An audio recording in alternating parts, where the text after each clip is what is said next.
Il est clair que ces troisièmes assises de la fiscalité ont constitué une occasion rare de débat constructif, direct, transparent et surtout sincère sur l'ensemble des problématiques fiscales sans exception.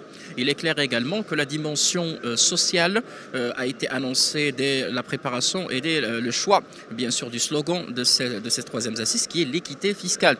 Et de ce fait-là, la portée sociale était omniprésente dans les travaux préparatoires, notamment les travaux des 15 groupes préparatoires, et je vous renvoie à leur thématique, mais également à travers bien sûr les annonces qui ont été faites hier du ministre, qui s'est engagé à rééquilibrer bien sûr les rentrées bien sûr, fiscales de façon à ce qu'il ait une portée sociale. Il s'est même engagé à ce que toute recette fiscale ira en grande partie à des volets qui sont bien sûr sociaux. De ce fait-là, nous avons deux types d'attentes. Tout d'abord, des attentes d'ordre fiscal pur et dur, c'est-à-dire qu'il y a une grande, bien sûr, orientation vers l'allègement de la fiscalisation des revenus des personnes physiques pour pouvoir relancer la consommation et également, c'est le plus important aussi, relancer et encourager et appuyer l'épargne. Et sur un deuxième volet, il y a bien sûr le renforcement des recettes de l'État, ce qui va lui permettre bien sûr de financer l'effort social à travers bien sûr le financement des infrastructures sociales et le financement de l'action sociale de l'État.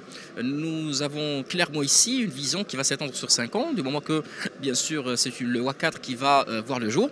Et cette même vision-là, à moyen terme, serait une vision bien sûr qu'on pourrait suivre et évaluer et permettra dans un premier temps d'éviter l'instabilité fiscale qui est un fléau qui malheureusement pénalise le Maroc sur les classements internationaux et permettra également de donner de la confiance bien sûr importante entre l'administration et le contribuable. Alors pour les PME, c'est un allègement attendu au niveau de bien sûr de l'IS. Nous avons entendu hier le discours de M. Brada qui a annoncé bien sûr cet allègement parce que l'allègement de l'IS équivaut à une relance de l'investissement et vous savez qu'il n'y a pas de croissance sans investissement. Et le plus important également, c'est qu'il y a également une annonce pour supprimer d'ici 5 ans la cotisation minimale. Mais il faut dans un premier temps mettre du ménage, ménager un petit peu pour essayer vraiment de distinguer les sociétés qui sont déficitaires, qui souffrent, qui ont des problèmes, des sociétés qui gagnent de l'argent qui évolue. L'objectif, bien sûr, c'est d'avoir une fiscalité qui est équilibrée, mieux orientée, qui permet, bien sûr, de fiscaliser, bien sûr, la marge et la profitabilité, mais, bien sûr, qui permettrait d'encourager l'investissement et l'expansion.